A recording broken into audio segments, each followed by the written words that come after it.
नीलम सिंह ने तो ज्योति सिंह के लिए वीडियो बना दी सोशल मीडिया पर।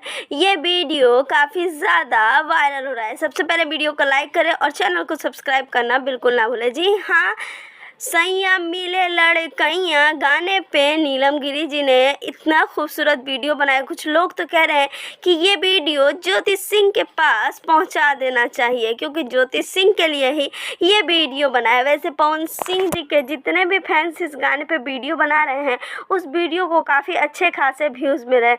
हो सकता है तो ज्योति सिंह भी इस गाने पे जल्द ही वीडियो बनाती हुई नज़र आ रही है, क्योंकि इस समय ज्योति सिंह अपने पति को काफ़ी ज़्यादा सपोर्ट करी है। उनके हर एक गाने पर वीडियो बनाती है और सोशल मीडिया पे काफ़ी ज़्यादा एक्टिव भी रहती है। नीलम गिरी का ये वीडियो आपको कैसा लगा कमेंट्स में ज़रूर बताइएगा, और पवन सिंह जी के इस गाने को और ढेर सारा प्यार देखिए, ये ऐसे ही ट्रेंडिंग में छाया रहे। वीडियो कैसा लगा कमेंट करें और वीडियो को लाइक ज़रूर करें।